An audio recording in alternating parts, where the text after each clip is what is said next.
Independent thoughts, independent life. This is Chad Benson. This is the Chad Benson Show. My name is Craig Collins, filling in with you. Chad is on a well-deserved vacation. There's a lot of places we can start today with our conversation. The president was in Kenosha, Wisconsin. That obviously had reactions. We have audio from that. He's doing an extended interview on Fox, and I've been watching it. I wonder if you have too. So there's definitely a way in which we could talk more about the things being said there. But I don't know how I opened the show with anything other than what happened in Los Angeles. A black cyclist was fatally shot by Los Angeles County Police. I guess he was shot 20 times. When you read stories like this, when you start to try to comprehend, to digest the information you're hearing about, it's tremendously difficult. It's tremendously difficult, one, because based on the information we have so far, this seems like yet another viral story of a very terrible, confusing issue that we're talking about on an almost daily basis, almost weekly basis as a country. I do want to express one thing, though, and it's not, I want to do this maybe outside of the context of this specific story and just in general say something. With all of these types of stories, and again, not this one specifically, there's so much more information needed to get the entire picture. And when you get all the other information, it might make the picture even worse. It might make the picture even more upsetting to all those who feel that this is yet another example of something utterly unjust and unfair and racially connected and motivated and all those things. And at other times, it might change the perception the other way. And I'm not saying it will or won't in this case or any case, but I just think that it's tremendously challenging for us right now to read, digest, understand these stories, see the way in which families discuss this. I think there were a couple different accounts of it provided as to what exactly happened. There may have been a gun. There may have been a gun that was thrown away in a bag or something. There's a lot of confusing pieces. There may have been altercations that happened before a guy that got pulled over because he was on a bicycle, winds up getting killed and shot 20 times by police. So I want to mention the story. I want to talk about the story to open the show. And yet I do want to throw caution out there for all of us, myself very much included, in how you weigh in on these sort of things until we get all the information that could be possibly available, which does take time. It does take time to be given every aspect of every single one of these.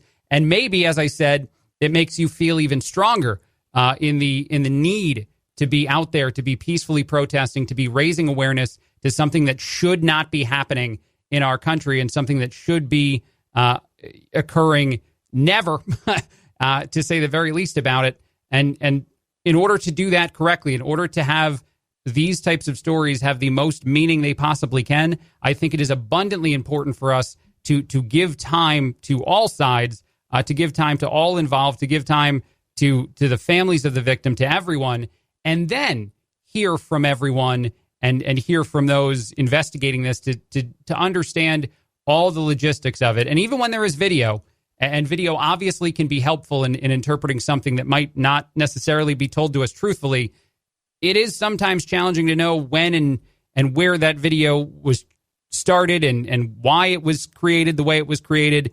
And so there's always got to be the question, too, as to whether or not there's more available that will be released as we go. But there's no way you open the show, I think, in my opinion, with anything other than that, because yet again, we have another case, a 29-year-old guy on a bicycle who was pulled over by police because of a code violation on his bicycle that is now dead and been shot 20 times, had been shot 20 times by police. So I think this also probably, hopefully, in my opinion, certainly adds to the conversation, the need for the conversation in a peaceful way. Let's move on to Kenosha. The president visited Kenosha, Wisconsin, another place that has seen a lot of protesting and a lot of rioting, looting, other things occurring, mostly because of another story just like the one I just told you about in Los Angeles. And then, of course, a follow-up story in which two more people were shot and killed, and the third one injured, this by a counter-protester at one of these rallies or whatever you want to call it that turns into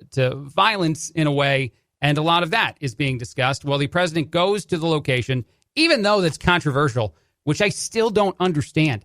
why it's controversial. And what did the president do? Well, he vowed to help businesses. He vowed to help those who have been harmed by all the violence. He condemned the violence. He talked about and supported the idea that there does need to be a conversation about change. The police officers are being treated poorly now on a large scale, but that doesn't take away from, and I'm paraphrasing what may or may not have been all the public statements given, but it doesn't take away from the actual causes that people care about right now and are talking about. So the president goes to Kenosha, and I don't think that he stoked any additional violence. I don't think he stoked any additional concerns, in my opinion, even though everyone in the media thought that way. All right, let's move to the audio. I've got a bunch of audio sitting in front of me of things that Donald Trump is discussing with Laura Ingraham.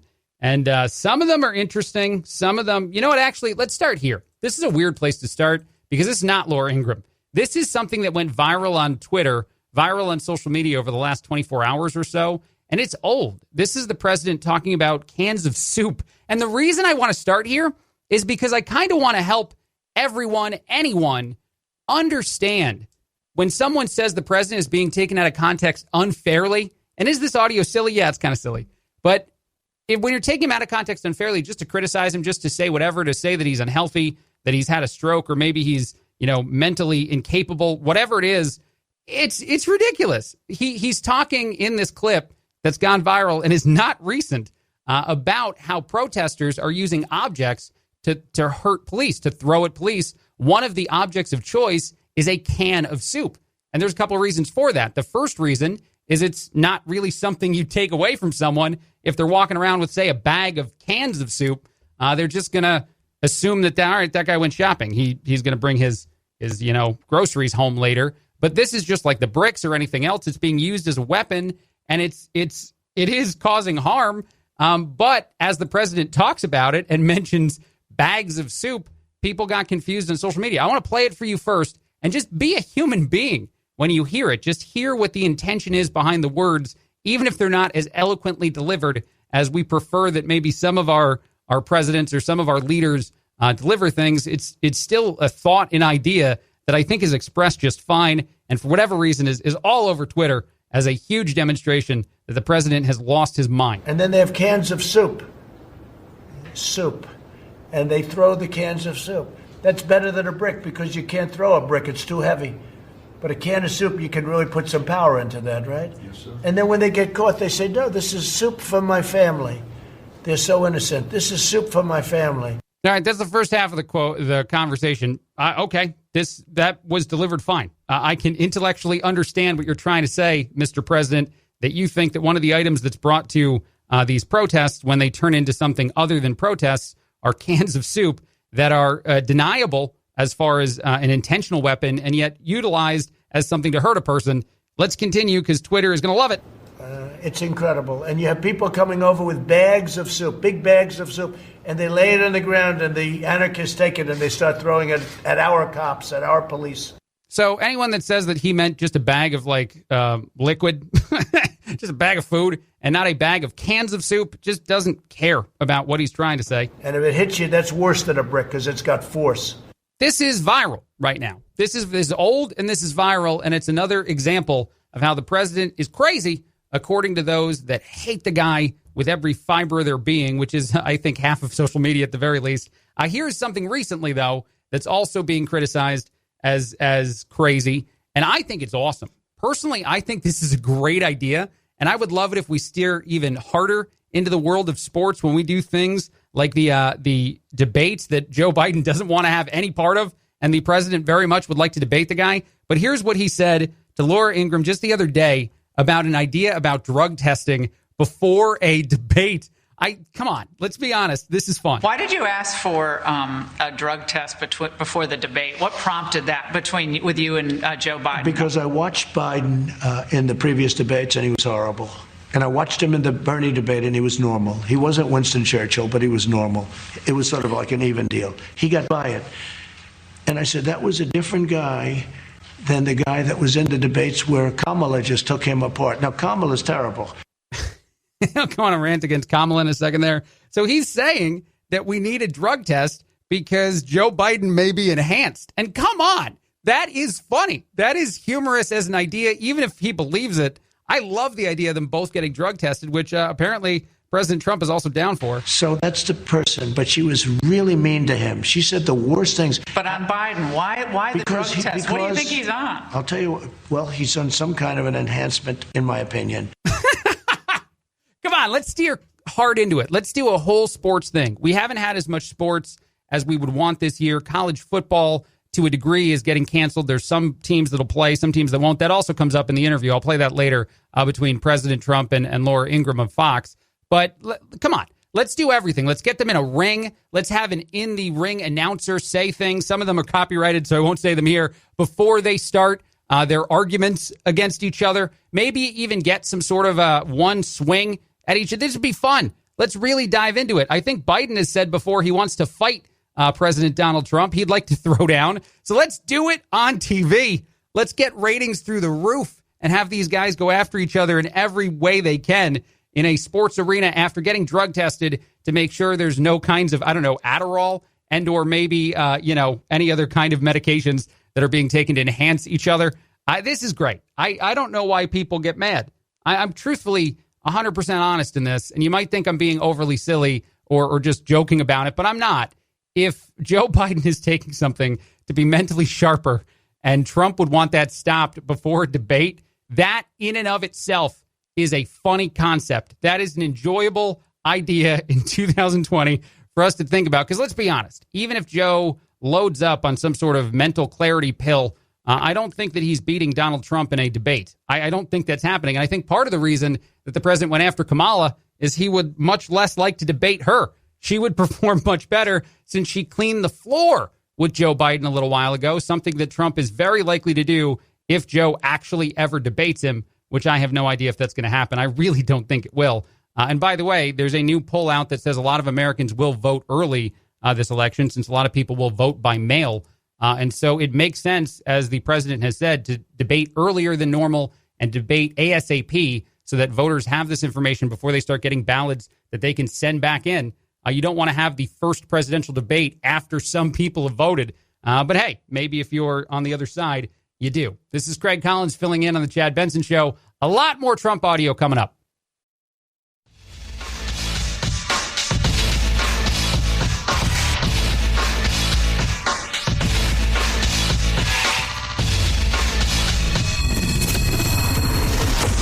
The Chad Benson Show, where we reach across the aisle and occasionally poke someone in the eye. This is the Chad Benson Show. My name is Craig Collins. I am rocking a fresh blowout hairdo because, of course, that's what you do, right? I'm kidding. I don't think my hair could handle a blowout. Nancy Pelosi can, though. This is amazing. This story is incredible. The president tweeted about it 10 minutes ago.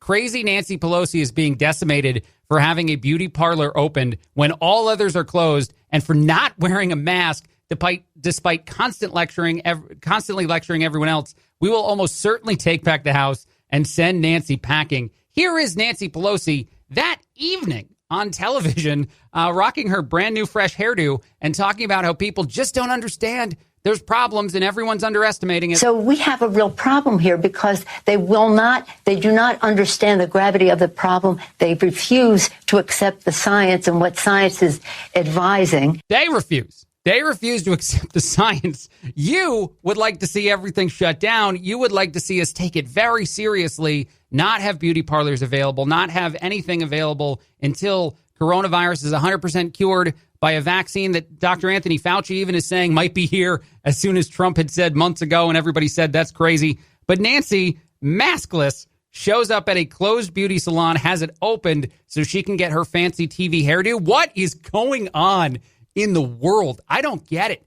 If you have a conversation with anyone where you say, no, the people on the right are all liars, the people on the left, these people are all honest, good people. They only care about us. They only care about society. They're only protecting us. That's all their interest is. You don't understand these people at all. That is as two-faced as it gets. I can't believe, and look, I'm not trying to coach people to do these things better. If you want to put on a fake face and lie to the American people on a daily basis about how important you think things are, and then your actions show something else, that's fine. That's on you. But why would you do this at the beauty salon? Why wouldn't Nancy Pelosi have someone come to her house? You know, in all honesty, someone go somewhere else. Why be this brazen, this willing to say, screw it. If somebody gets this video or somebody catches me, that's fine. No one's going to care that I don't get it. And yes, she is, as the president said, getting decimated over the last 24 hours after news of this broke. And I don't know why she would assume it wouldn't break, but she was seen maskless in a San Francisco hair salon, getting what is called a blowout hairdo before going on the old TV and telling us all that we don't understand how serious the issues are. Can you be more two-faced as a person in a 24-hour period? Is there anything else you could do to utterly contradict the things you say after the action you take? That would be like me punching somebody in the face and telling them it's their fault. Seriously. It'd be like punching somebody and being like, well, you shouldn't have done that. What did they do? I just smacked you in the face for no reason, and then I yelled at you about it. I love the story. I mean, you got to love this story if you're someone who's seen through a lot of the crap that happens when people go on television and talk about, being the better part of society, being the upper end, everybody who's down in the muck, everybody who's terrible and supports people like President Trump, obviously, just doesn't get it. We're just not good people. And the people who support Nancy are just they're very good, very honest, very caring individuals who every so often decide to take the mask off, get a nice blowout hairdo in a closed beauty salon, and then go about the rest of your day. I do wonder, too, if maybe over time, being in politics as long as you are, you get out of touch with some things. You always wonder about the career politician and whether or not they're still an effective leader, an effective person for multiple reasons, whether or not they're on the take somewhere with somebody, and just in general, whether maybe you've spent too long in the role and you no longer really have an idea of what actual people care about. They care about this. They care about the way in which you say one thing and do another. It's not going to help you in any kind of reelection. That is absolutely true. And it's certainly something that's going to be talked a whole lot about, more than Kansas soup, I hope. I hope the Trump conversations pale in comparison to the ridiculousness that is this story and the amount that it's such a contradiction. Craig Collins filling in. This is the Chad Benson Show.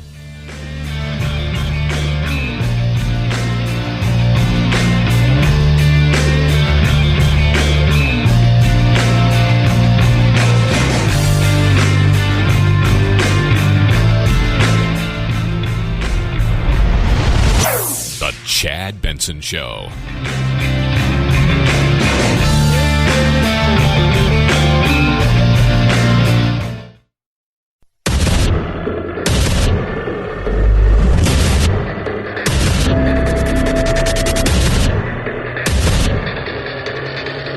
Independent thoughts, independent life.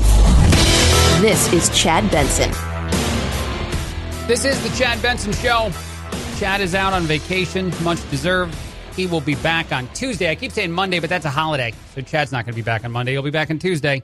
I am filling in with you right now. My name's Craig Collins, if I forgot to say it a second ago. President Trump and his health are very much the focus of many, I guess. So much so that Vice President Pence was asked about this. He was asked about a trip to Walter Reed and whether or not he was briefed to be on standby in case President Trump was having a stroke, if President Trump was in bad health. It doesn't make sense to Mike Pence because, well, none of that happened.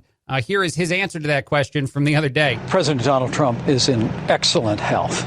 And, Brett, I'm always informed of the president's movements. And whether it was on that day or any other day, I'm informed. But there was nothing out of the ordinary about that moment or that day. And I just refer any other questions to the White House physician. But as far as being on standby?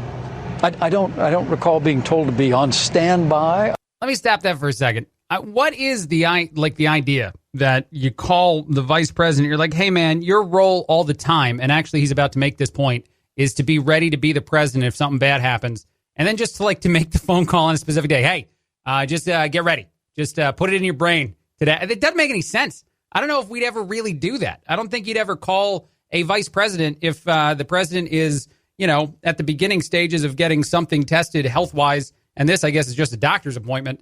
But whatever it is that's going on, I don't think you call the VP and you're like, hey, man, just mentally prepare. Put your brain to the task just in case. We've got no news whatsoever yet because the president just went to the medical facility or what have you. But, just put it in the mind grapes, to quote 30 Rock. I don't understand it. I don't get it at all that is what people think happened Go ahead, Vice President Pence. Continue. I was informed that the president had a doctor's appointment, and I don't want to spend too much time on it, but I just want to. Yeah, I got to tell you, part of this job is you're always on standby. As your vice president of the United States, but the American people can be confident that this president is in remarkable good health, and every single day I see that energy in high relief. I would be more thrilled if the version that's told on places like social media is real. If, like, you get a phone call midday and the president is just going for a doctor's appointment and somebody is so worried about that they're like, Vice President Pence, just, think about it. Just, don't really totally start doing the job yet. Don't sit in the chair, but walk around it a bit and just wonder to yourself. It makes no sense.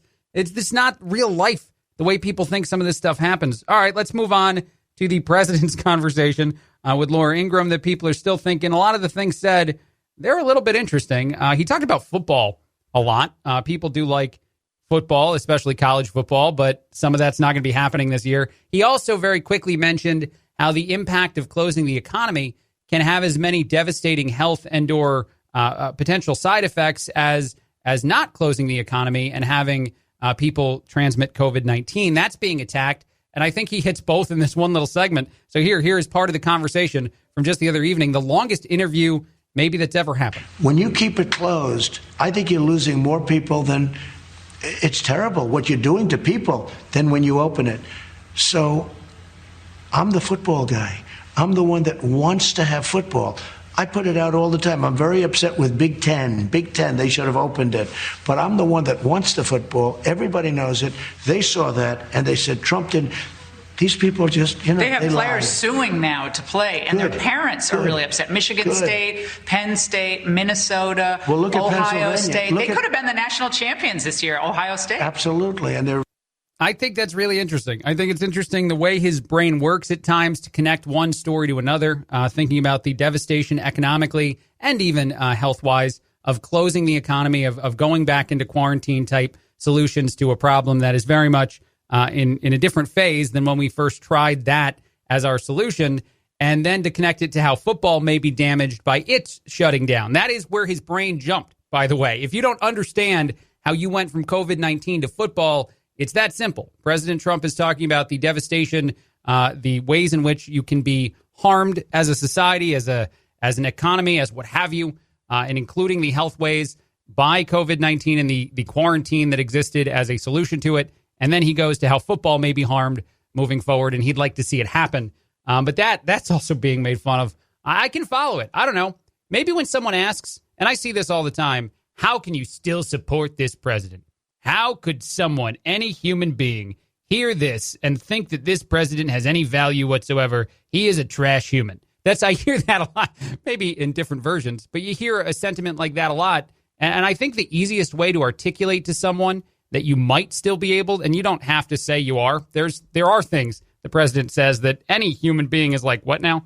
But as you go through that, I think there are ways that you can track the thought process. If you're trying to understand the concept, and if you're understanding as well, if you're aware of the fact that he doesn't rehearse much, I think that a lot of people who give these canned speeches, certainly Joe Biden on television, there's a long rehearsal process to that. You're doing take after take in the mirror or in front of the staff until you eventually get it right. President Donald Trump does not strike me as a guy that does that. He's reality TV.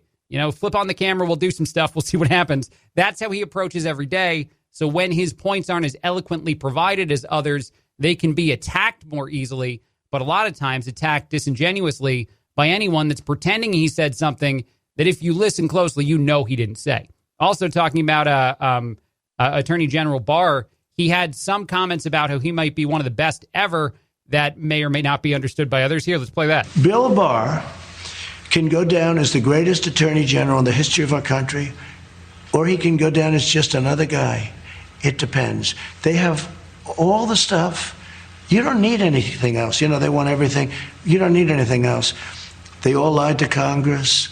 They were liars. They were cheaters. They were treasonous. It was treason. But Bill Barr, you're saying, has to prosecute all of these individuals to be a great attorney general? I mean, he's one of the most talented attorney generals. I'll let you know about had. that, and I really like him a lot, but I'll let you know about that. When he's talking about, actually Laura Ingraham is talking about these people that need to be investigated, he's talking about Obama. He's talking about all the people that President Trump has said have these things that need to be looked into, need to be investigated, and maybe people need to go to places like jail. That's the position of the president, and that is kind of what he's saying there, is that if you investigate all of these potentially politically corrupt stories that exist and figure out and prove some of them to be true, then you would be one of the greatest attorney generals ever for really uncovering all the things that are hidden in the world of politics, in the world of Washington, D.C., anywhere else. So I think that is the point. All right, you know what? Let's shift gears to the First Lady for just a second, because this is also in the news quite a bit. And, I would say if I were President Trump, if I were the First Lady, if I were anybody that's involved in the administration, just don't have friends anymore. And I don't mean that mean. I kind of do, because you have no idea what's going to go on. One of her friends, one of Melania Trump's friends, and actually an advisor on her staff at one point, apparently recorded conversations with her. And this woman, she gave an interview the other day and tried to explain it. Stephanie Winston Wolkoff, why would you record your friend when you're technically still friends and you're still working there? And why would people not need to judge you for that kind of action, not need to think that you're not the greatest of people for secretly recording friendly conversations that you're having on an almost daily basis? Here's her answer to that question. I've been accused of taping my friend, as the White House said, and how horrible of a human being I am for doing that. And they're right. If she was my friend, it would be horrible. But Melania and the White House had accused me of criminal activity, had publicly shamed and fired me, and made me their scapegoat. At that moment in time, that's when I pressed record. She was no longer my friend, and she was willing to let them take me down. And she told me herself, this is the way it has to be. She was advised by the attorneys at the White House that there was no other choice because there was a possible investigation into the Presidential Inauguration Committee. Do you notice that her voice is getting shakier and shakier as she's talking about this? It's starting to... the stress, I don't know, maybe it's just the intimidation of being on television. I don't think she's someone who's on TV all the time, but maybe she is. I don't know. When I hear that answer to that question, and you're recording someone are they aware you're not friends anymore? Is this the exact trajectory of when this happened, that you are being outed in the public and you're being blamed for stuff, and so you're still apparently being let in because you're not fired yet, by the way? And isn't that the other odd thing? Anybody that gets fired, I'm sure they have a really good opinion of the people that canned them. There's no way that's motivational at all in trying to harm the people who took a job away from you. That can't possibly be part of the transition from friend to not friend, is the day you get fired. Because if you're still going in, if you're still talking to people, if you're still creating potentially lots of secret audio recordings of conversations, are they aware like you are that you're not friends at that moment? Like, when does it happen? I don't think you can reinvent the timeline for your own benefit. There's a little bit more to this answer. Let me just play the rest of it. And that's not how you treat a friend. So I was going to do anything in my power to make sure that I was protected. And at first, I really did think maybe she would come to my aid. That makes no sense. You're recording someone, and you're like, yeah, she's going to help me out, but let's hit record on this cell phone again. Maybe she would tell the truth. She turned her back. She did. She folded like a deck of cards, and I was shocked when she did it. She was shocked while she was recording the conversation where she folded like a deck of cards. I was appalled that you would do this to me, and I am very glad that I pre-decided to put my phone in my pocket and pretend it was just something else and make sure that all this was on a recording. That makes no sense. And look, if there is actual damning video or audio out there, I want to hear it. I'm not above it. And I don't mean that in a way to encourage more to do it, but if there is, like this book says, there's a lot of things in the book that are certainly interesting to a lot of people. If that all winds up being true, then then it'd be interesting that it's out there in the world. I can't help it. And I will not necessarily take my words back as to how weird it seems for her to pretend they're friends and then know they're not friends, but be able to record the First Lady. But, if they wind up being true, they wind up being true. So there's that component to all of it. And I'll wait and see. I think that's the phrase that a lot of us need to adopt in 2020. Wait and see. Figure out all the different details. Know as much as possible about any scenario, any tell-all book, anything. How much of it is provable? How many things do we have documented? And then make an opinion, make a statement of your own, and be very confident that you're accurate and not going to look foolish later down the line if something changes in the story and you maybe reacted too soon. That's definitely something the world of media, our news organizations, could utilize a lot more often, is not try to fight the Twitter story and actually just put out the complete consensus opinion, the full scope of the information when it's available, even if it takes longer than someone to tweet out half of a video. All right, this is the Chad Benson Show. My name is Craig Collins, filling in.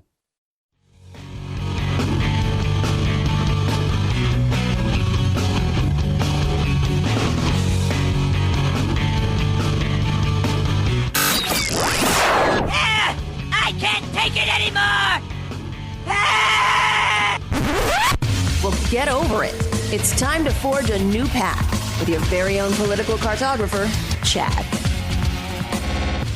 That's right. This is the Chad Benson Show. My name, however, is Craig Collins. Chad is on vacation. He will be back on Tuesday after a much-deserved vacation. This is now officially my favorite silly audio of 2020. It feels like it's on brand for the year in which we're currently living. These are some pilots flying into LAX that have a reaction to something they pass just before they get to the airport. I love this.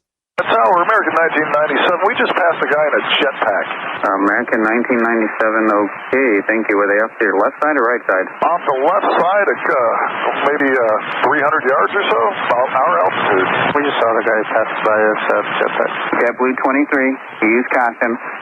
Person in the jetpack reported 300 yards south of the LA final at about 3,000 feet. Okay, come on. Listen to the beginning part of this. I love the okay response to that, because it's not even like, what did you say? Could you go again for that? It's just accepted in the year we're in. Like, oh, okay, that's a thing. Tower, American 1997. We just passed a guy in a jetpack.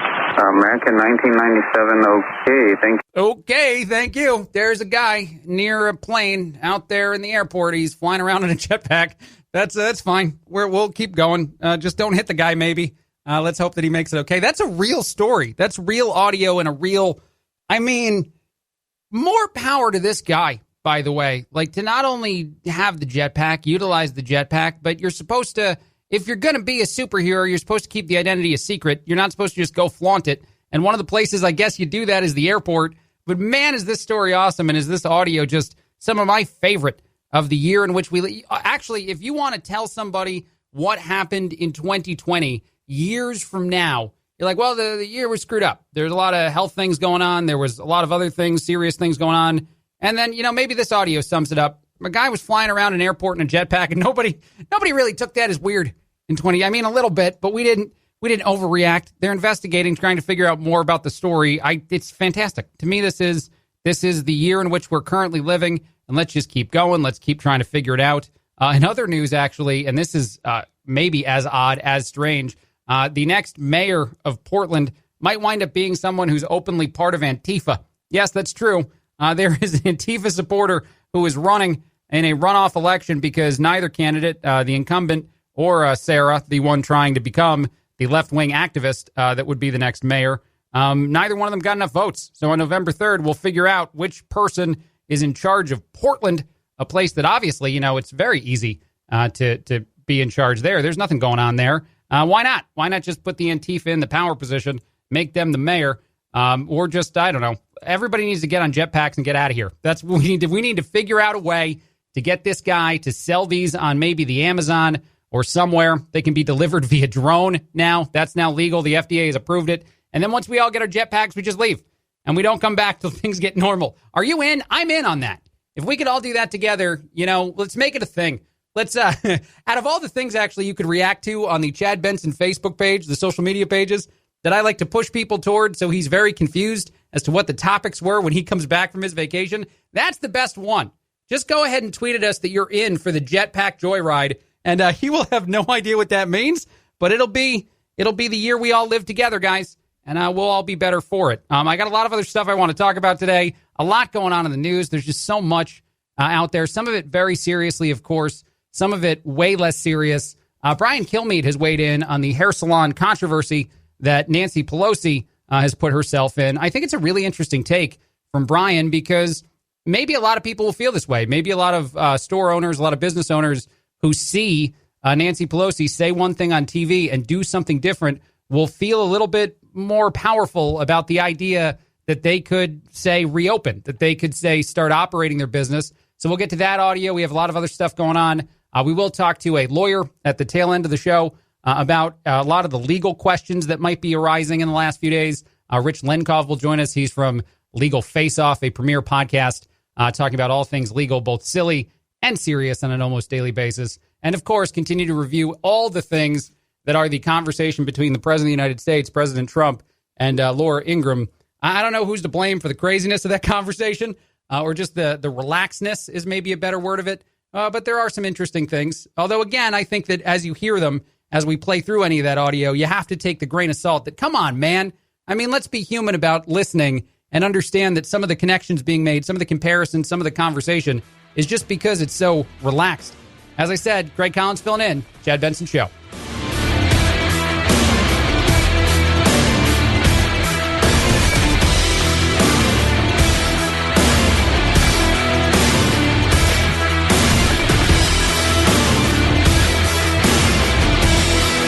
This is the Chad Benson Show.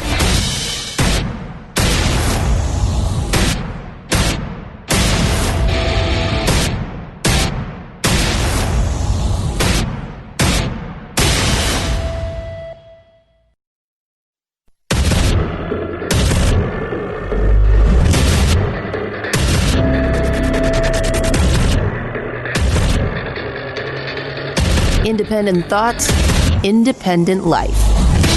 This is Chad Benson. This is the Chad Benson Show.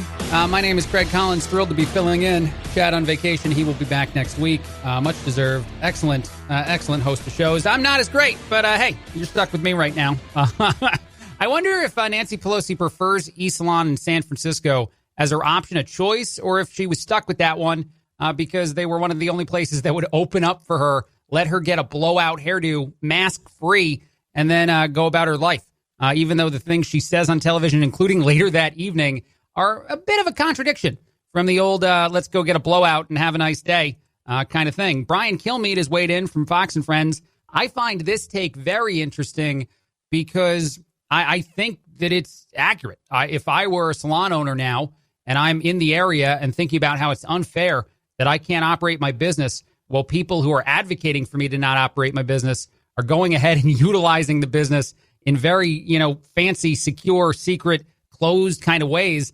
Here is what Brian said that those salon owners should do. Yeah, don't you think, Dave, it's time for all these hair salon owners just to start opening up? That's their green light. I mean, the Speaker of the House just mocked the suffering they're going through by saying, I'm going to do whatever I want. And now all these people got to go out of business. They should just open up en masse. How could they stop all of them? After all, it has worked in other states, even in this state, which lives to hamstring people. Yeah, I don't know how that take is wrong. If you can now realize that some of the biggest advocates for, not allowing you to operate your business on a national scale are willing to go in and get their hair did, then I think it's definitely the time for you to start saying, you know what, we're just all going to open. We're going to do it. Nancy Pelosi is welcome to come back for another blowout whenever she needs. And so is everybody else in the community, because, how do we understand the ridiculousness that is that contradiction? We can't. You can't possibly. There's no excuse for this. There's no response. And I think Nancy Pelosi has said that she didn't understand or didn't know all the different requirements.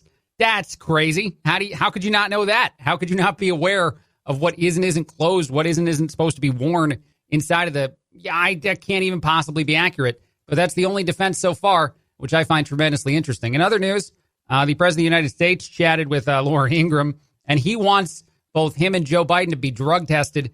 I love this audio, so here it goes again, because I do think we just turn it into a full-on boxing match, some kind of thing. You get tested for all the different stuff right before you go in, put it in a ring, have a good time, and make it way more than a debate. Both gentlemen have said that they would throw down. So let's make it a reality after the sports-esque drug test. Why did you ask for a drug test before the debate? What prompted that with you and Joe Biden? Because I watched Biden in the previous debates, and he was horrible. And I watched him in the Bernie debate, and he was normal. He wasn't Winston Churchill, but he was normal. It was sort of like an even deal. He got by it. And I said, that was a different guy. That's a different guy. That's, I don't know who that guy is, but he's way better than the other guy. He's probably enhanced. He's probably somehow, maybe he's been chipped. And if you don't know what the heck I'm talking about, Elon Musk has demonstrated that he can put brain chips, neural link chips into pigs. Maybe Joe Biden was like, yeah, go ahead. I don't know. It's not working up there well anyway, so let's just put a chip in and see what happens. Maybe the drug test isn't enough, Mr. President. Maybe we got to go further. Than the guy that was in the debates where Kamala just took him apart. Now, Kamala's terrible. She went down from 15 to, I watched her drop like a rock, right? I like how he takes a side swipe at Kamala Harris, too, because he probably does not want to debate her. So that's the person, but she was really mean to him. She said the worst things. But on Biden, why the drug test? What do you think he's on? I'll tell you, well, he's on some kind of an enhancement, in my opinion. And I say we should both. I should take a drug test, so should he. Yeah, you should. I think that's fine. Anybody that makes fun of this and says, like, it's, crazy or whatever, you're not embracing the joy that this is. You're not embracing the fun and the humor of going this road. Because this road would be perfect for this year. We've got everything else crazy going on. So why not? Why not have the two guys who are running to be president, who have both made jokes about wanting to get in a physical fight with each other, to just do it? And I know that that's not the point of the drug test, but if you're going to do a drug test, you might as well go full road. I am kidding, by the way. Anyone that's like, man, that fill-in for Chad Benson, he wants the guys to fight each other. I'm joking. It's just a part of the world in which we live. A majority of Americans intend to vote early this election, which makes it very important to have debates and to have debates as soon as possible. It does seem that one side of the political aisle, the side with a guy that's not great at putting words together often, is not as interested in President Trump is in having that debate. But, we'll figure that out as we go. I guess that at some point they have to debate, right? I don't think even Nancy Pelosi has said that they don't have to.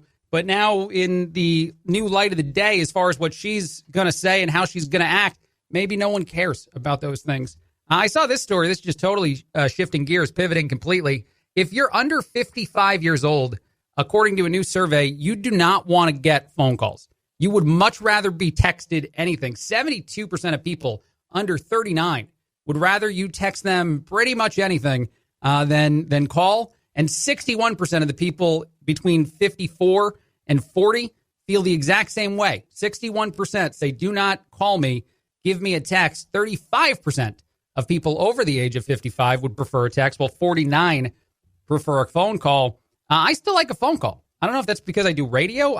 There's so much more you can do. Plus, I'm one of those, I'm a bad texter. I will text it as a conversation. So I'll send you like 6, 7, 8 texts in a row instead of one big one. Because I feel like, this is me saying sentences to you, which is probably why my friends prefer that I call them. Because I'll be Mr., set you off on 6 or 7 vibrates or whatever all at once. Because I don't know. I need to communicate it as thoughts that happen with periods, that happen with all kinds of things, because it's just more clear that way. So I still like the phone call, but a lot of people do not, which I found very, very interesting. Also, guess what? I know you're excited. I know you were worried. Dictionary.com just got way more woke. They just added a bunch of new words to their website dictionary. And all of the words, a majority of the words, are somehow connected to a bunch of the woke things that people are afraid of or people are worried about, making sure that they're important. Also added to the list of words, according to Dictionary.com, who I'm not sure that people check in with all that often, jabroni, goat, as in the greatest of all time, and am I right is now a word as just one word, AMIRITE. Am I right has been added to the dictionary. I think I have a problem. I think this is where we have to pump the brakes and stop. When am I right is officially a word according to any website, and I know it's just the internet that doesn't make it true. I'm really worried. Swole is another word that's out there that just means if you're getting ripped, if you're getting in pretty good shape. This is crazy. Jabroni, by the way, the definition, a stupid, foolish, or contemptible person, a loser. I am quite happy with that. But go ahead and check on it. Quite a few different woke words as well being added to the dictionary there. And you know what? Actually, in connection with that thought as to, who's woke, who's not woke, do you ever get uncomfortable at the amount of businesses that might co-opt the conversations, the social justice, the what have you conversations that are being had by American people? Because I do think that if you're a business, there is some inherent level of potential dishonesty or not being as genuine in these feelings, because as a business, you do know that there's some likelihood of people buying more of your product because you've gotten on the bandwagon of supporting something. Case in point, Ben & Jerry's, the ice cream company Ben & Jerry's, will be putting out a 6-part podcast show about white supremacy. That is right. Ben & Jerry's, the news organization you were hoping to hear from on this kind of stuff, will be creating a podcast called Who We Are, A Chronicle of Racism in America. I don't understand, not necessarily if someone wants to do a deep dive into any serious issue, but why it's got to be a company and why it's got to be Ben & Jerry's. And also, as I've said before about all these stuff, anything in the business world where, companies release their own statement on what's going on or their own feelings or this or that, they're not embroiled in a controversy. They're not involved in anything. They just mention how they feel on an issue that's being talked about a lot on social media or in the world. And every time that happens, do you remember when we first had the big outbreak of COVID-19 and all the quarantines and everything going on? And like every company you've ever been to, if they had your email, sent you an email with their take on what we needed to do to stand together, to be safe, to get through it. And there was a time when I had like 20, 30 company emails, and I was like, you know what? I don't care about all the opinions of you guys.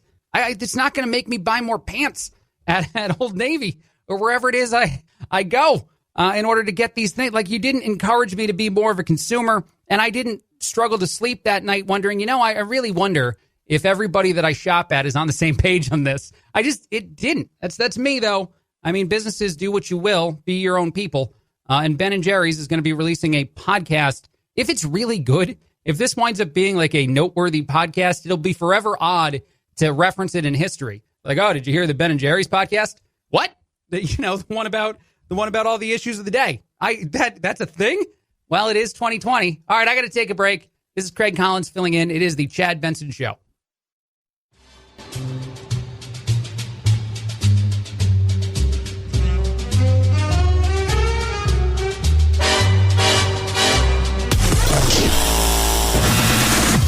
No need to fear. We promise we won't give you a noogie and make you cry Russia, Russia, Russia. Who is the fearless leader? Fui. Fui, fui, and double fui. Boy, it's your language. This is a family show, remember? Fui to families too. Nostrovia. This is Chad Benson.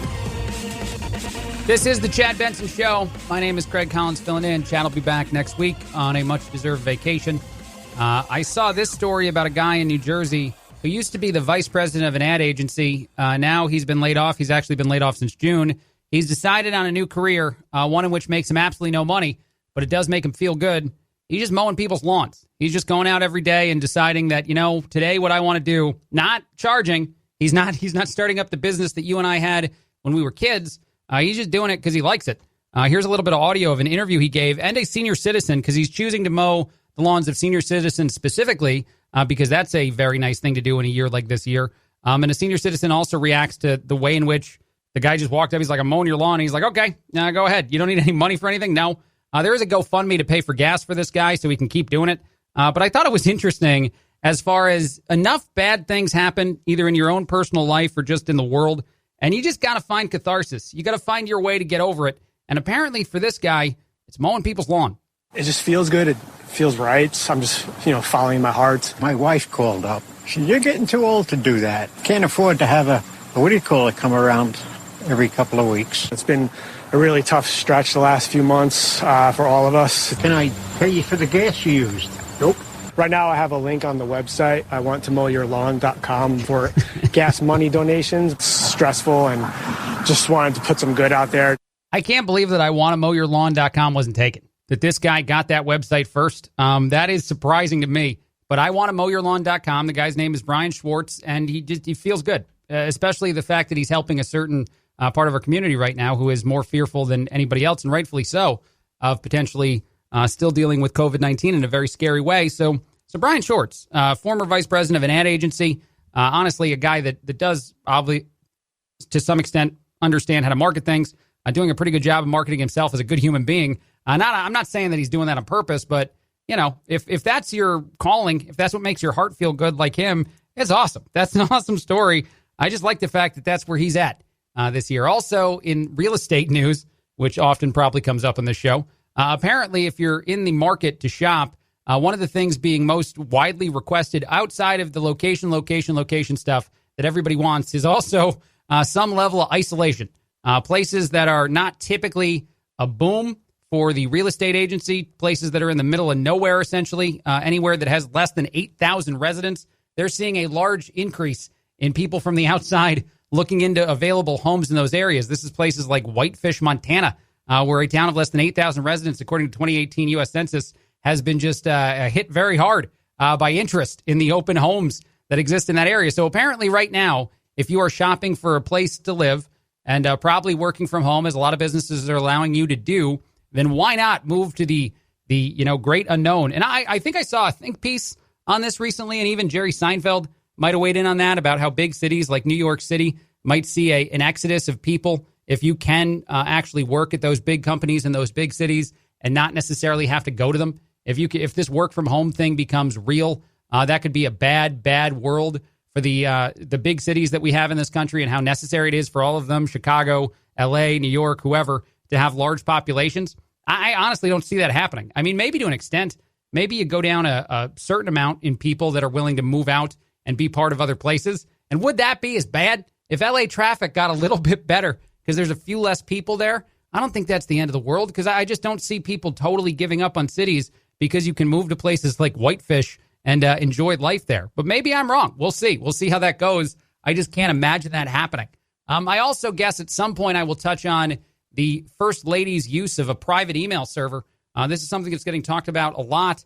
The investigation into, and this has already been happening, I guess, for a little while, whether or not Melania Trump utilized a lot of different things, her domain, her iMessage service, her emails that she would send back and forth, predominantly with her former best friend, who's now written a tell-all book about her, Stephanie Winston Wolkoff, has mentioned how many of those conversations might have been pertinent to some stuff going on in the White House, in the world of politics, and how they were on private servers. Stephanie was at one time an advisor to the First Lady. This is an interesting conversation, I'm sure. But really what we need to do is just get rid of the whole let people pick their email thing. I mean, honestly, come on. This can't still be a challenge. We got to just show up at the White House when you are part of the team that gets brought in, part of the administration, and you just give it all up. You hand in your cell phones, you hand in everything. They hand you back set up ones that have all the right accounts on them. Because I don't think that this is always done maliciously. Sometimes it is, depending on who you are and what you're trying to hide. I can't imagine the First Lady, though, really did all this intentionally.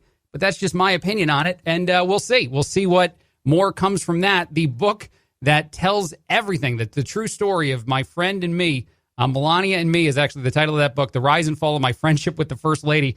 And it's going to be a bestseller because all you have to do is bump into someone involved in the Trump administration and you can sell a bestseller book.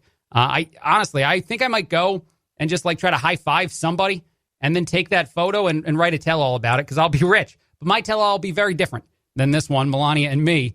I just don't have friends. That's really my advice right now. For the next few years, once the re-election gets done with, just don't make any friends until you're out, until you're through it. This is the Chad Benson Show. My name is Craig Collins filling in. I want to tell you what the Red Mirage is in just a bit.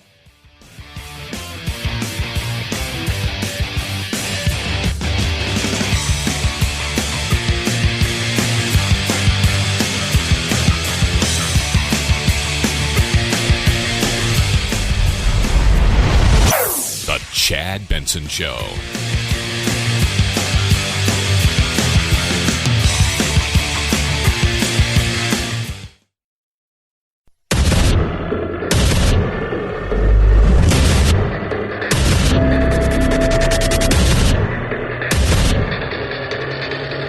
Independent thoughts, independent life. This is Chad Benson. This is the Chad Benson Show. My name is Craig Collins, filling in for the day. Let's start off somewhere I found interesting. I don't know if you'll find it interesting. It is the idea of the Red Mirage. That is right. The Red Mirage may take hold sometime in November because apparently some Democratic think tanks, some pollsters, are saying that the night of the election, because there's going to be so much mail-in voting, we won't really know who won. We'll think we know who won because a lot of people that support the president are likely to vote in person. A lot of people that will vote against the president likely to vote via the mail. Kind of. I mean, honestly, this is probably part of the reason why when the president talks about potential mail-in voter fraud, some people are definitely going to take it more seriously than others if the results of the election significantly change because we just can't count all the mail-in voting on time. And we know how everyone who in person voted already voted by the time we're still counting things. Don't you think the odds of it being a little bit more corrupt, a little bit more fraudulent go up if you know that one guy already won according to the people, again, who show up and vote? You can't predict that until it actually happens. And then you keep counting those mail-in votes. And don't you know that this might eventually cause some people to distrust the election? I think it might. But here's the audio of the Democratic think tank. They did an interview with Axios, actually, in which they describe this Red Mirage and how they're warning people about it now so that you can be prepared. The reason we talk about a Red Mirage is, in fact, because we believe that on election night, we are going to see Donald Trump in a stronger position than the reality actually is. We are sounding an alarm and saying that this is a very real possibility, that the data is going to show on election night an incredible victory for Donald Trump. That is likely to be what we see. Hold on. Let's go back for just a second. An incredible victory for Donald Trump. Okay. So let's put ourselves there. Let's fast forward to November. Let's say you voted for Trump or let's say you voted for Biden.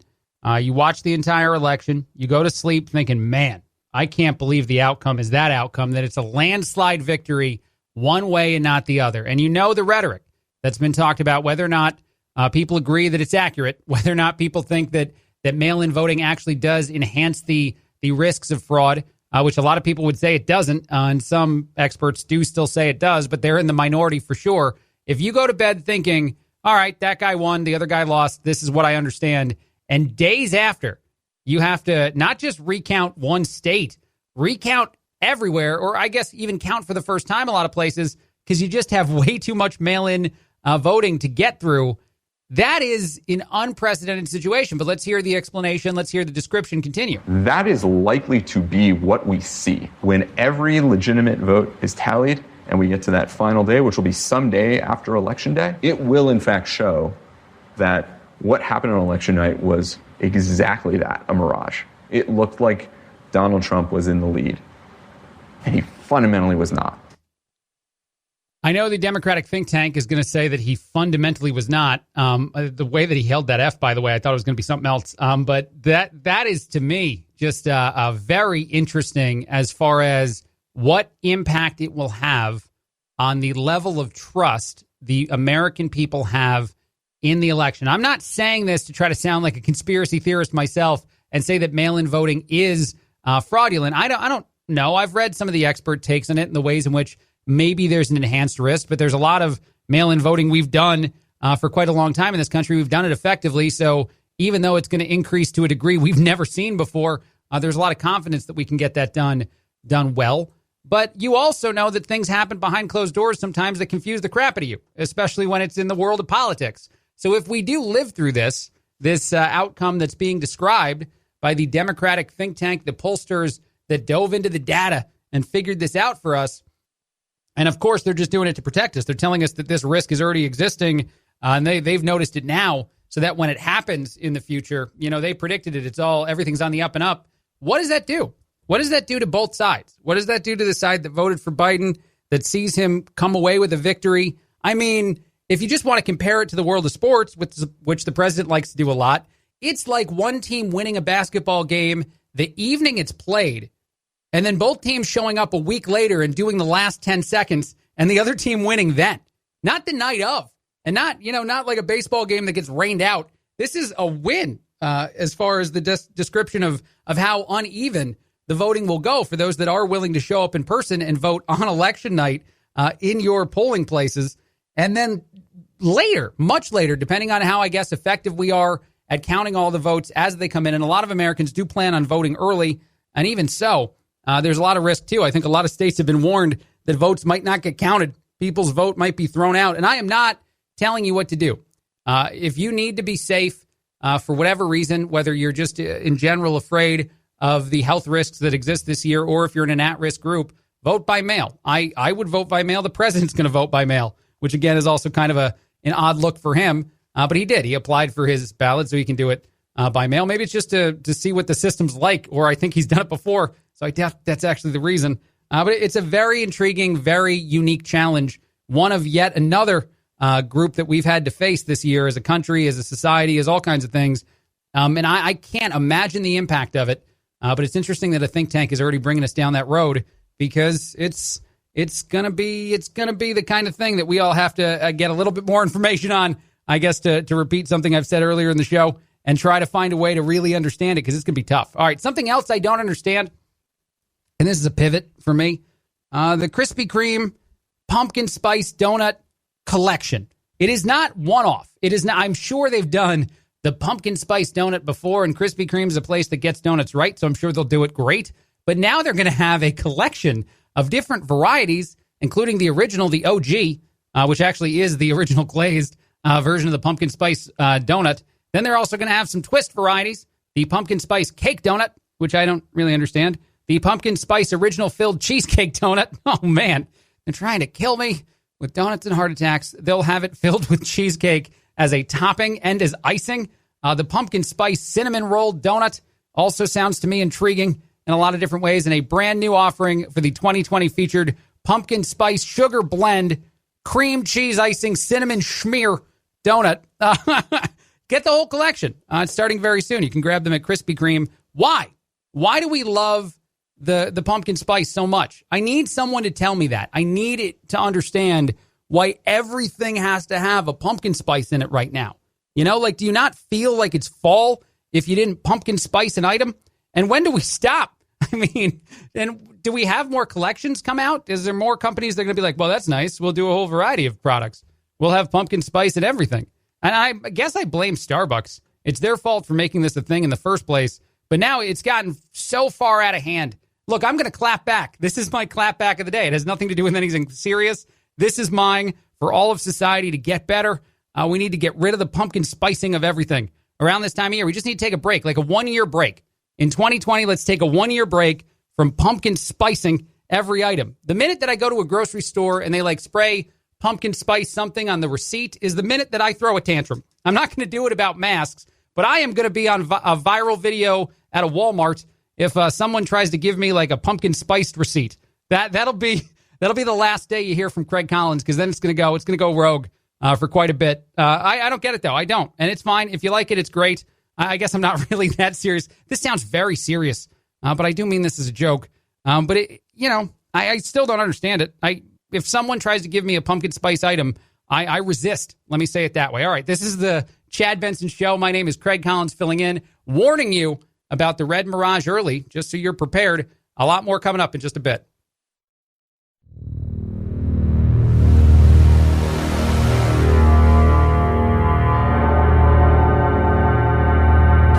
Take a fake news break. Check out the really important news of the day at our website, ChadBensonShow.com. Once there, click on Chad's free podcast and get real. The Chad Benson Show, where truth and the American way live. Print free. This is the Chad Benson Show.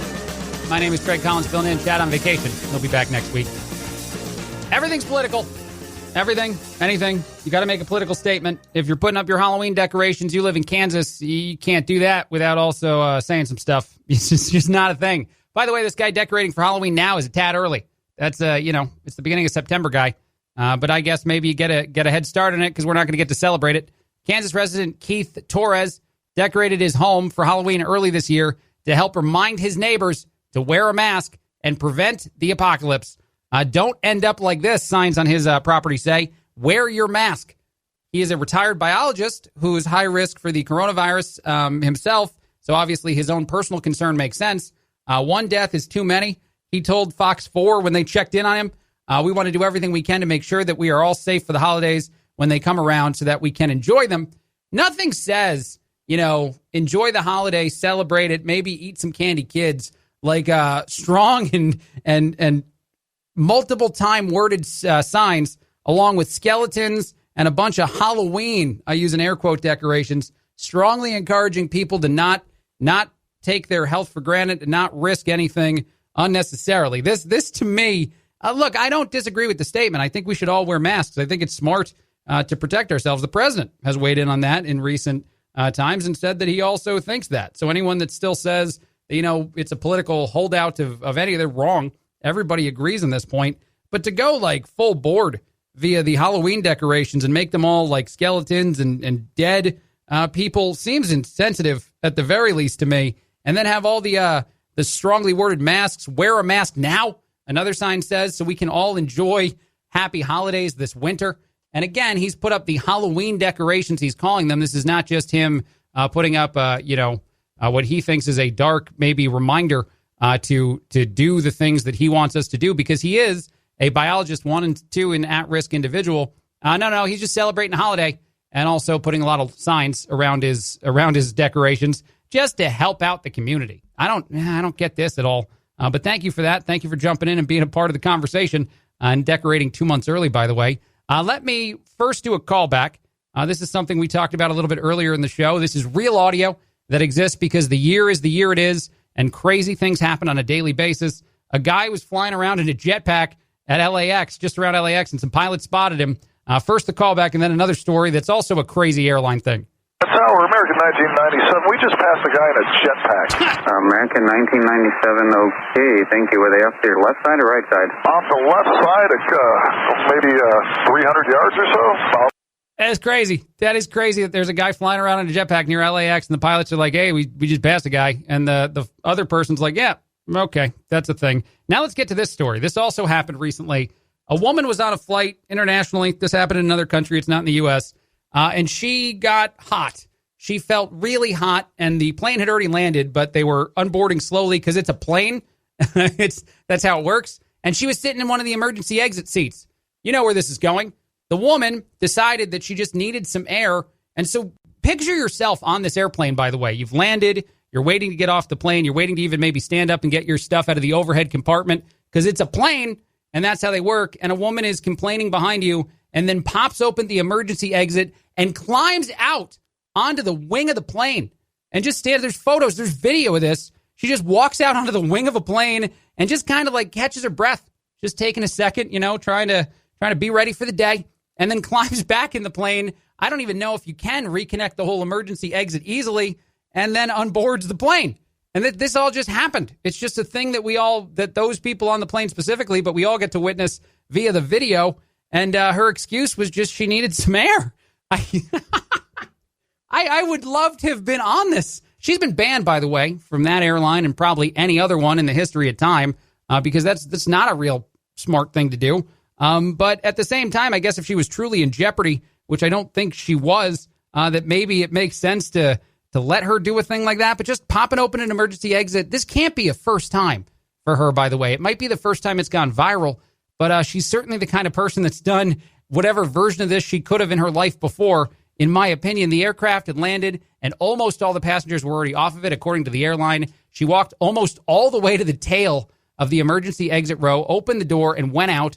By the time her 2 children were outside the plane and standing next to other people, they said, oh, that's our mom. That's her mom up there on the wing. I hope she comes down here. We need to go places. We can't go without her. What is happening? What world do we live in? In other news, this is much less fun news, but just true news. Elvis Presley's Graceland got vandalized with graffiti, all different messages about defund police, abolish ICE, Black Lives Matter. They went after Elvis now, which, okay. I don't truly understand this. Crews are cleaning up after someone spray painted the walls at Graceland with messages, several different messages.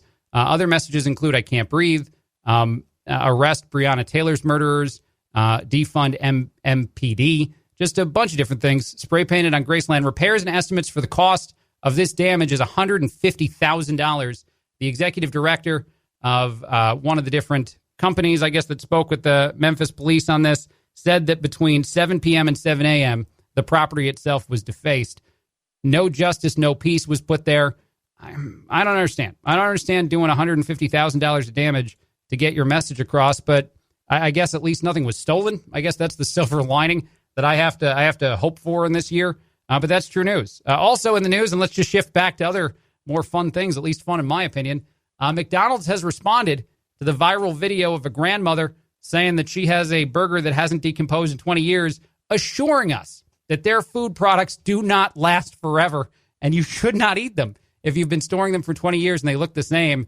In order for something to decompose, they mention you need to have certain conditions, specifically moisture. If you put your burger in a dry place, like, I don't know, outside in your home, there's not enough sufficient moisture, according to McDonald's, to do things like decompose. Bacteria and mold may not grow, and therefore decomposition is very, very unlikely.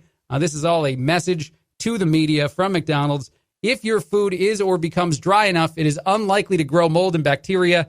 Man, food prepared at home that is less to dehydrate could also show similar results. Look closely. The burgers you are seeing are likely dried out and dehydrated, and by no means the same as the day they were purchased. They are no means as enjoyable as then. This is after, as I said, another social media user put one of these out there. This happens often.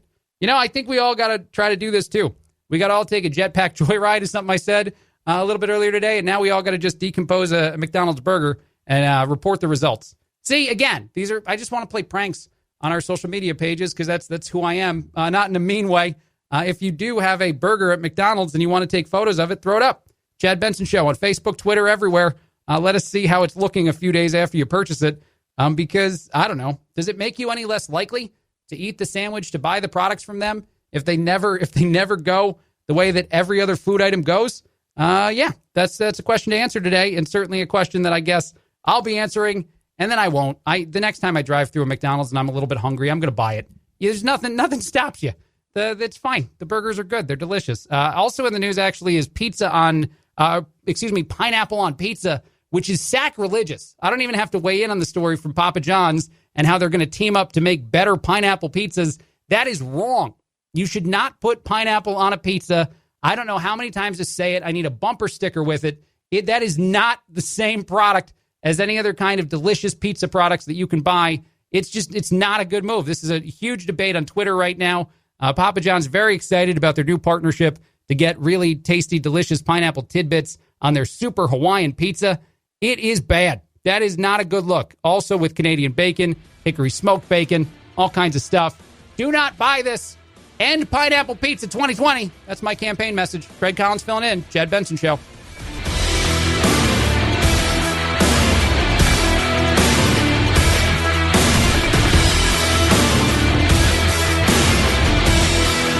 This is the Chad Benson Show.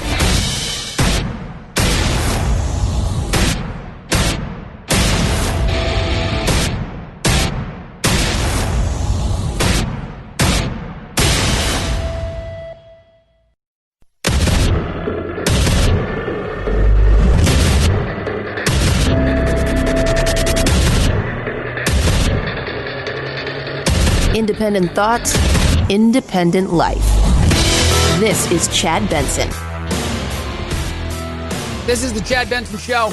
My name is Craig Collins. We will check in with Rich Lenkov, lawyer in Chicago, in just a bit, talking about all the different big legal things that are out there in the world, things that are big questions that you'd be, asking yourself, I'm sure, as far as the Kyle Rittenhouse story goes, as far as a lot of things in the world go, because it all inevitably gets settled in the court of law, right? I mean, you start off by having a conversation or seeing a story in the news, and that the next step in all these stories is for attorneys and lawyers and the same thing, attorneys and judges and everybody to get involved to dictate to us what actually happened and what needs to happen. And I think even Kyle Rittenhouse, his lawyer, was on Tucker Carlson last night talking about some of his confusion about the charges and displaying certainly what will be the defense, I guess, there as far as their version of the events that evening and who Kyle is as a person. Those are all things that will be discussed with Rich Lenkov here in just a few seconds here on the show. And Rich, like I said, is a lawyer out of Chicago. He's also actually the host of a podcast, Legal Face Off, which is a podcast where two attorneys face off against each other on the news of the day, all kinds of different crazy stuff going on, and tell you what is and isn't maybe the most important take on these things, try to make it easier for us all, and then also give you some information from some of the sillier things that happen, because the court of law is also used very, very often for silly things. Until we have Rich with us, though, I also want to touch on some sillier stories I've seen in the news. And just let me know, Phil, when Rich is connected, when he's on the line, so we can jump to him, because I know we're having a little bit of difficulty in getting him connected. But I saw a story that made me laugh for a totally different reason.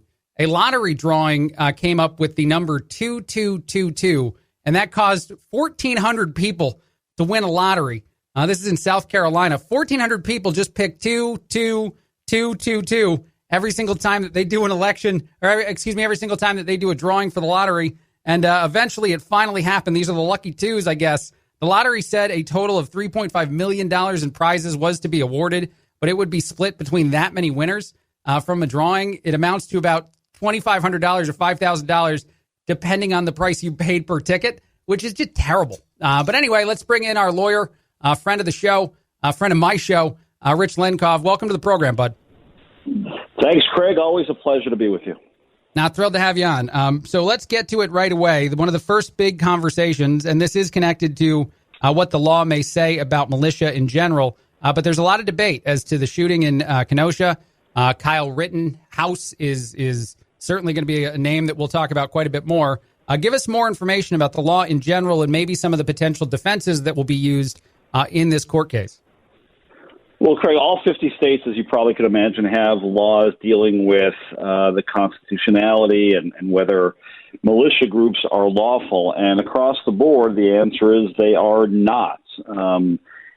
They're not lawful in the way that is being discussed now. In other words, what Rittenhouse did, if the defense is that, and it seems to be the defense, that he was simply there to do what the authorities would not do, right? To protect businesses and others from destruction. That is not lawful. It's certainly not lawful in Wisconsin because the Wisconsin Constitution prohibits it. And also the law in Wisconsin, other provisions of Wisconsin law make it clear that it is the governor of Wisconsin as the commander-in-chief who is the only official who has the authority to call a militia into active service. He obviously did not in this case. So both locally in Wisconsin, here in Illinois where I am, and across the country, there are laws prohibiting this type of behavior. Yeah, the attorney from Illinois that's going to defend Kyle Rittenhouse did say on Tucker Carlson last night, his description of the events leans much more toward the 100% self-defense. I think the way in which it was categorized last evening was that he was in imminent danger of serious bodily harm and death. But to your point, the reason that he went in the first place as a counter-protester to a rally, counter-demonstrator with a gun was to protect a friend's business, to be there to do, as you said, what the police are not necessarily capable of doing right now for whatever reason, not maybe a choice of their own, a choice that is happening, though, in a lot of areas. So let me ask you this. How have you seen cases like this go when defense in and of itself is tried as the main defense, and how difficult is it to prove that level of imminent danger? Yeah, it's a great question, and one that's not, I hate coming on shows and saying that this is a fuzzy area. I try to give my clients and generally listeners with yes or no answers. So the yes or no answer on whether Rittenhouse will successfully assert the self-defense defense is, I think that'll be unsuccessful because I guess we're talking about two separate incidents, right? First, with regards to the car lot, I think that's a slam dunk for the prosecution. There's no evidence that he had much connection there.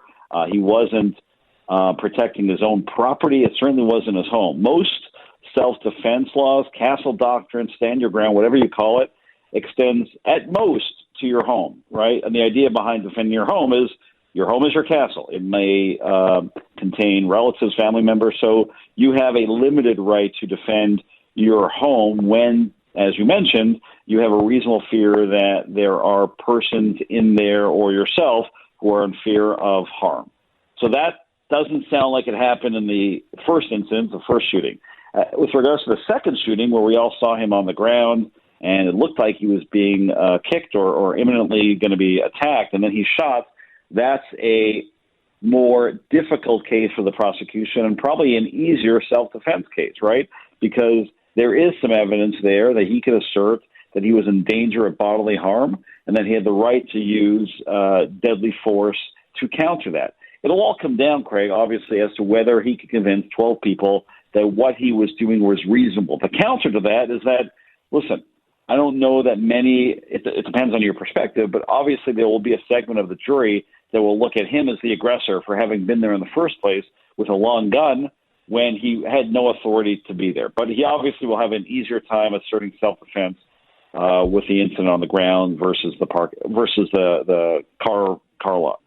Yeah, it's interesting that you point that out, because I was going to ask you just your experience with juries. When you start to lay things out and you say that he traveled as far as he did to get where he was going and that he brought the gun with, when you get into all those details, I would assume as just a person, it makes you more likely than your original example, someone defending their home, defending their property from an invasion, to feel that this is someone who reacted in a moment in self-defense only and had no pre-existing, not necessarily desire to do something, but no pre-existing intention beyond, just being peaceful because of the decisions he made and because of, in my opinion, the distance he traveled. And yet, I guess the biggest thing in all this, and maybe as someone who's tried some things that have been in the world of the public opinion too, while working on them as a lawyer, I've continued to urge caution in thinking we truly understand all the details in any situation, not to protect any individual accused or something, or not accused of something, or not to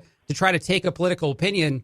We really do need all the information to come out, all the potential video to be shown wherever it is shown, all the details to be provided to the public before truly understanding, what happened. I don't know if that's bad advice to give on a show like this, though. Juries don't always follow the law. Frequently they don't, Craig, which is both good news and bad news, as a lawyer and as any potential litigant who's listening out there. Juries will often focus on, a small detail. They will often focus on evidence that, we as litigators don't think is very relevant. Inevitably, when you talk to a jury, they focus in on something that maybe you didn't think was as important. And that's fine. But in this case, to your point, obviously everything will come out. And I think the mitigating factors or the factors that will make it harder to assert self-defense for Rittenhouse will be, again, the distance he traveled. Number two, the fact that in Wisconsin, he was not legally allowed to carry a gun. He was also not legally allowed to possess a gun in Illinois. The fact that he had videos, it looks like, from his history on social media, he was someone who was very into, if not, somewhat obsessed with policing. I think all of those factors, when presented to a jury, will make him not the most sympathetic figure, even to people who, may think that it's laudable to go and protect businesses during looting. So I think it's an uphill battle for him. Fair enough. I know that if you watched the Republican National Convention, which I think both you and I did, Rich, you heard a lot of mention of a specific law, the Hatch Act, which you may or may not be familiar with as a person just watching the convention and also wondering if it was being broken again and again and again, like some TV people seem to feel it was. My first question to you, what is the Hatch Act? Do people really care about it? And do you think that it was violated during the RNC? No one cares about it. The reality is really no one cares about it. It's one of those arcane federal laws. It's been around since the 30s, and no one cares about it. I mean, it's been violated technically for years by all sorts of different administrations, even, the Biden-Obama administration. That being said, what it is meant to do is prohibit federal employees from engaging in, most types of political activity inside federal buildings or while on duty. Now, the president and vice president are exempt, but other federal employees, for example, Mike Pompeo, who we saw do a video on behalf of the Trump administration from Jerusalem during the convention. That's really what is calling, it into his behavior into question, especially because Hatch Pompeo himself distributed a memo to the State Department just a few months ago, in which he specifically says that no one in the State Department can engage in any political activities while on duty, including going to political conventions. So you wonder, how could Pompeo write that memo that you can't attend conventions while at the same time attending this convention? And the answer is, if you're being hyper-legal, is what does attendance mean? He was in Jerusalem. The video was pre-recorded. And maybe it was not partisan. That's his justification. I think that's, a lot of, malarkey, to use a Joe Biden term. I think the spirit of the Hatch Act is to not have political appointees like Mike Pompeo engage in political activity. But he did it, and does anyone really care? Not really. I don't think I don't think that's going to drive people to vote one way or the other. But it is something interesting for us to talk about. I love that take, and also the fact that you're a lawyer getting on the show with me saying, if you want to be hyper-legal about this, I imagine a lot of your life, Rich, is forcing you to be hyper-legal. One last question, totally switching gears, because Ron Jeremy is in the news for some horrible things, and I don't often talk about Ron Jeremy on a show like this, but I mean, this accusation is something else. Give us a little more detail as to why a guy of his fame is in the news at all. Yeah, he's 67 years old, one of the most famous adult film stars in the world, and he is set to be arraigned on Monday of next week on additional charges. He has been charged allegations dating back to 2004, but on Monday there are additional charges that he's facing involving 12 more women and a teenage girl. Some of the victims are younger than 18, and it's alleged that he raped, sexually assaulted them over a number of years. And again, prosecutors, the L.A. District Attorney's Office now amended the complaint to include additional women, including one who is 15 years old. So he is facing up to 250 years of life in prison. He's also been, there's a $6.6 million bail. So these are serious charges for sure. Yeah. This is an honest question, an earnest question. I'm curious if his profession makes it more or less likely for a jury to the amount of people coming forward seem to be damning enough. But does it make it at all more likely if you have beyond that, a guy that works in the world in which he works being tried for things like this? Yeah, for sure. I mean, talking about juries, right? I mean, you would think a jury would look at that maybe one of two ways. That regrettably, I think some people, maybe the defense would point to the accusers, right? It's inevitable that in any case of sexual assault or rape, the accusers themselves are also going to be on trial. So I think a defense would certainly be that, given his celebrity status and what he did, that some of the women were willing participants in it. On the other hand, I don't think that really matters. And of course, the prosecutors will say, who cares what he did? That's not consent and there's no excuse for that. So I certainly think his profession will be a huge factor in the trial should it go that far. But I don't know that it's going to, let him skate these charges. They're pretty serious. Well, thank you, Rich, for covering all the serious topics of the day in the legal world. I want to leave you on one kind of lighter note, or I guess lighter to some. Carol Baskin, who has recently been mentioned as being a upcoming Dancing with the Stars celebrity, obviously has that long-running confusion about what happened to her husband.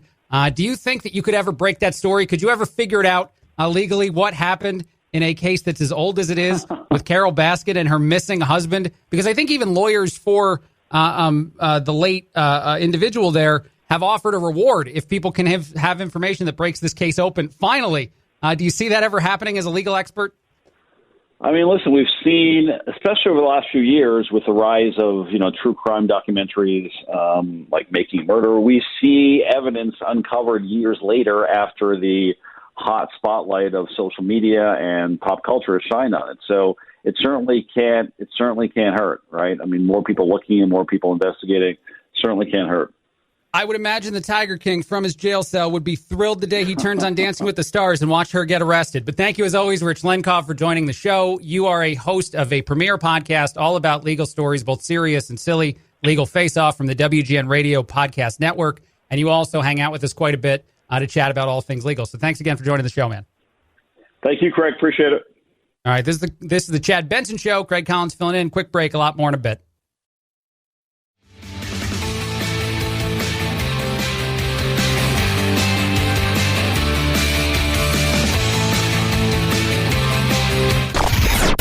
I'm so tired. I'm exhausted. If you're part of the politically exhausted majority, don't fear. Your time to be validated and rejuvenated is here. Wake up. It's the Chad Benson Show. This is the Chad Benson Show. My name is Craig Collins filling in. Thrilled to be with you.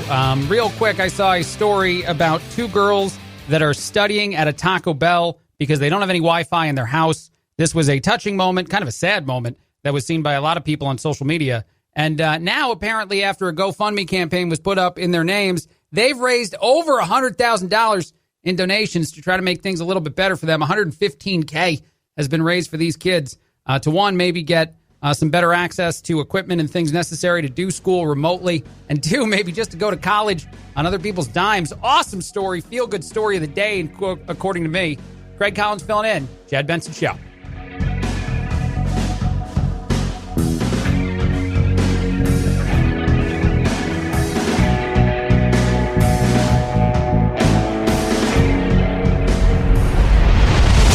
The Chad Benson Show.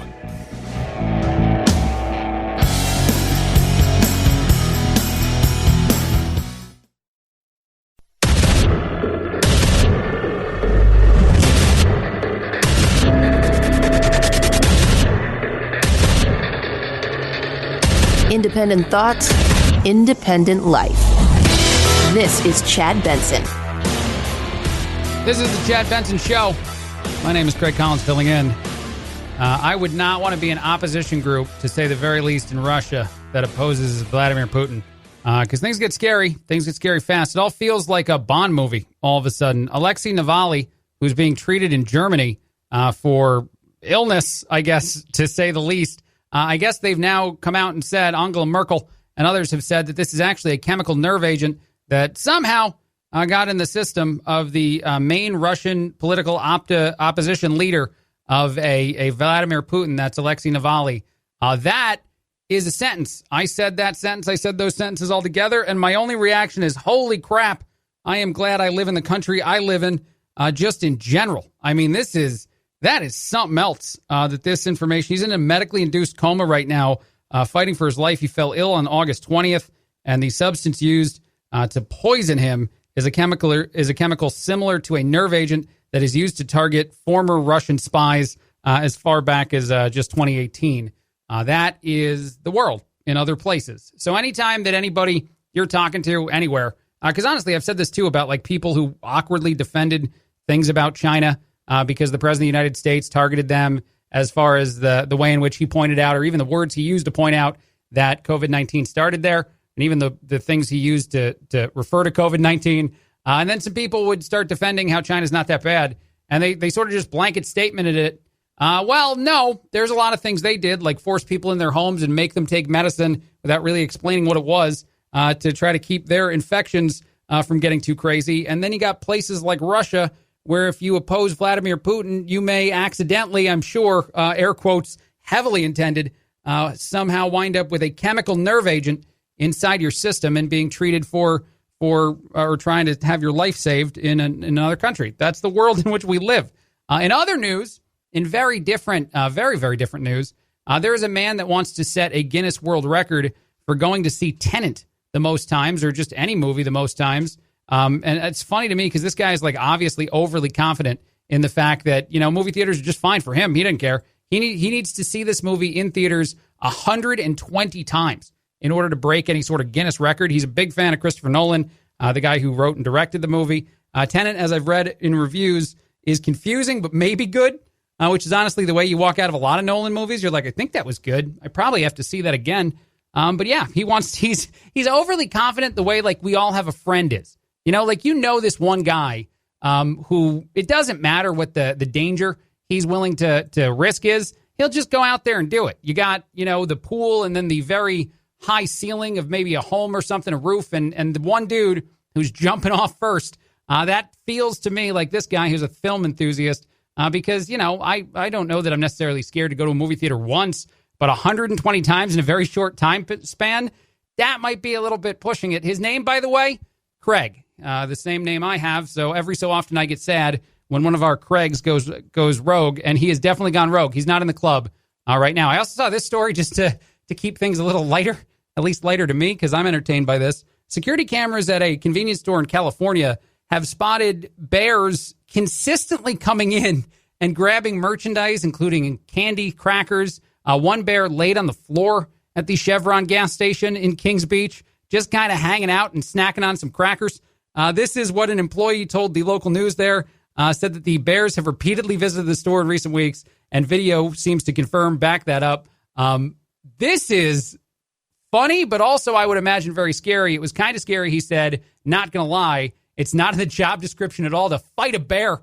But apparently if you work at this specific station, and see, one, I think, went in at some point in the past, because I remember the story when it first happened, because I believe we had it that early. And then he told all his friends. He's like, man, you guys are hungry. I know where to go. We can hang out. The fact that they're now laying on the floor in the store, which I think is new as well, is a level of arrogance. Have you noticed, or did you notice right after quarantine, that some animals you encounter, like wild ones, say like a goose or something, they seemed a tad more arrogant?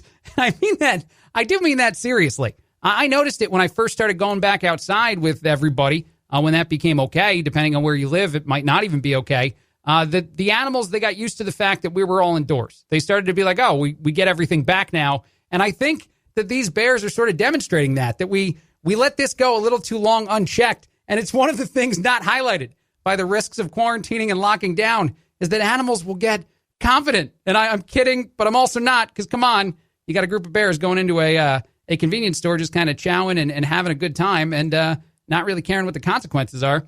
I also saw this story, which made me laugh because I love dumb criminals, and I hope you love dumb criminals too, because it's half my show. Pennsylvania man robbed a pizzeria after applying for a job there, and yes, he gave them a resume. The guy's name is Nicholas Mark. He is 22 years old. He is charged with robbery with the threat of serious injury, theft, possession of a weapon, simple assault, possession of drug paraphernalia, all kinds of different things. He reportedly stole a tip jar from Pizza d'Oro, and this was after he had gone through the interview process. He used a knife to threaten an employee who gave chase. Apparently, there's a lot of money in that tip jar, because I would not have done that. Oddly, the suspect reported applying for the job before grabbing the jar, and apparently left all the contact information available on that. He filled it out for real. This guy went in, he's like, I want this job, but also that tip jar. And I can't decide which is more valuable, so let me fill out the resume. Maybe they'll see this as initiative. Maybe the employer would be like, well, that guy committed an armed crime, but also he seemed to be committed to what he wanted, so maybe he's the guy for us at the pizzeria. No, I doubt it. He has been arrested and charged. The easiest crime to break in the history of crimes. Oh, man, who did this? I don't know. I guess it's the guy who filled this job application out. I can't. What are you doing, Mark? And I'm not trying to tell you to make, or Nicholas Mark, I'm not trying to tell you to make the crime more successful. I feel like that's always my advice, and it should never be my advice. But at the same time, seriously, what was good? Drugs have to be involved. He had drug paraphernalia on him. He had to get confused and forget the fact that he just wrote his name, address, phone number, all relevant information, past employers. I mean, you just hand the resume to the judge when you go through the court case? This makes no sense. I love the fact that it's a thing, though, because it certainly entertains me. I also saw this story, and this is somewhat interesting news, I guess. A woman who, I guess, found out that her boyfriend had a girlfriend. So she is the mistress, I guess, in this situation. And she's going over to this guy's house. She's having the relationship she's having, and then she finds out there's still a girlfriend in the picture. She left a note on the girlfriend's car, says, FYI, some stuff has happened. He said you were broken up, and I live pretty close by. I washed your car. I also dumped him, and not in that order, the note says. She dumped him first, washed the victim's car, the person who was getting cheated on, car, and said you should do the same. This is a interesting letter. I love the fact that the person who didn't know about the girlfriend, who got, tricked by this guy that she thought she was seeing too, decided to go to the full level of wash the car, and didn't also get noticed that this car would be parked outside if the woman doesn't live in the area, and you wash her whole car without her seeing it, and then you slip the note and say, by the way, I did these two things in reverse order of how I've numbered them here, and I think you should do the same thing. That is That is a nice, and I imagine the guy is now very single, because I imagine the girl took him up on that. I wonder if they're going to become friends. I would imagine that the two ladies might actually have a nice little chat. Maybe hit up a Starbucks, grab a pumpkin spice something, because they're everywhere, and you can't get away from the pumpkin spice, but I think they probably should do that. One last story I saw, and then I'll take a quick break here. There's some debate going on social media about if someone would get bullied for having a name that's not necessarily common for, a boy or a girl. I guess a mom was criticized by her friends and family for her decision to give her new baby girl a boy's name. She named her daughter Clint. Clint Annabelle is the name, and everybody in the family's like, that's not going to work. You can't name a girl Clint. Nobody's going to get that. The middle name is Annabelle, so I guess you could go by that. But it's an interesting debate on social media, so I ask you, and I'm not throwing my opinion out there. I'm not touching this story any more than I have to, but I'd love to know. Can you name, a kid a name like this and have them be picked on more? Or is it only those crazy, silly names we're seeing all the time, like Apple, that wind up getting people in trouble? How do you go rogue, and how do you kind of get your kid into a lot of trouble as far as the amount of teasing they're going to get in school? Is naming a daughter Clint enough that you would tell a family member not to do that? You tell them to pump the brakes. And this makes me always remember vividly the conversation I had with my little brother when he had his third kid. And I remember the way in which he had it, too, because he walked in the room. He's like, hey, man, we're going to have a third kid. I'm like, oh, congratulations. That's awesome. He goes, I gotta ask you a question. I'm like, all right, brother, go ahead. Ask me any question you want. He goes, well, I'm having a little bit of a back and forth with my wife. I kind of want to name the third kid after an X-Man. And I'm like, what now? He goes, we're both big fans of X-Men. We read the comic books. We love that. Is it wrong to name my kid after an X-Man? And I was like, well, it really depends, I guess, on which one. He goes, Professor Xavier. I'm like, yes, that would be wrong. You cannot name your kid Professor Xavier. I saved a life. And that's what I'm sticking to. That's the story I'm sticking to, even if my brother to this day claims it didn't exactly happen like that. You wanted to name him Professor Xavier. We both know it, and it didn't happen, and it's because of me. All right, this is Craig Collins filling in on the Chad Benson Show.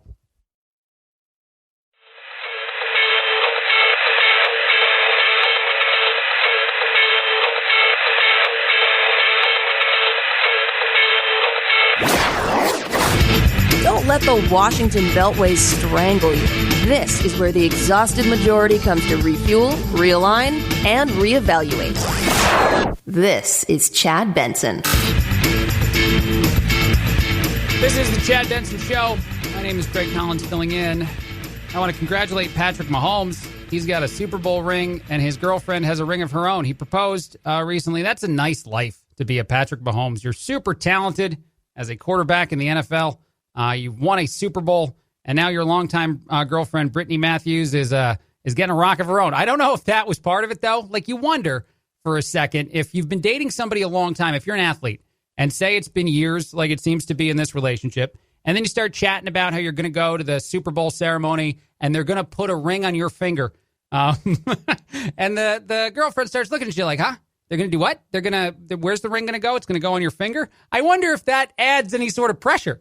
I wonder if you invite them along, you're like, come on, this ring has got a bunch of diamonds on it. Does it? And also, do you compete, by the way? Can your ring, even if you're an NFL player with a Super Bowl championship, be nicer than the engagement ring you give to your significant other? Or do you have to match? Or maybe you just give them the ring. Maybe you just communicate to the Chiefs beforehand. You're like, hey, look, it's two birds, one stone here. Can you make the ring in her size hand and not mine, so that I can use it as that would be me. That's the thrifty move. I know the NFL players probably don't have to go the thrifty move, but if it were me, you're not going to top that guy, although Pat's got the money for it. So if Patrick Mahomes did want to go, I don't know. I want to see. I guess I've heard via the social media that it's a massive rock. But if we could do a side-by-side comparison at some point on social media, I'd be thrilled to see which one is better. And you got to vote. You got to tell me which ring is nicer. And should they go the road that I thought? If you're at the point of proposal and you just so happen to win a championship like a Super Bowl, should you consider, because that would be unique. He'd be all over the news for that. And then also probably blamed for being cheap. Also, I saw this, which just confuses me in a lot of ways. And I don't know if I'm ready for any more 2020. But the Biden-Harris campaign has made a unique marketing decision. They've decided to sell lawn signs. That's not unique. They've decided to sell them in Animal Crossing New Horizons, the video game. Animal Crossing, if you don't know, is a tremendously popular video game right now where you sort of just live life as a farmer I don't know why it's exciting. I would love to have that better explained to me, why Animal Crossing New Horizons is the must-play game of the year, but it is. And I guess I've sort of seen in the news before it's because when we were all shut down and locked down, it made you feel like you were getting out there. But you can get a sign. You can be Team Joe. You can have a couple different signs actually featuring some woke opinions, as well as just have a Biden-Harris campaign image as a lawn sign in your video game. What have we come to? What is the world? By the way, I saw this. This is audio of Joe Biden getting ready for a debate, getting ready for a conversation with Donald Trump. Here is that audio of Joe Biden practicing for the debate that we all hope is going to happen.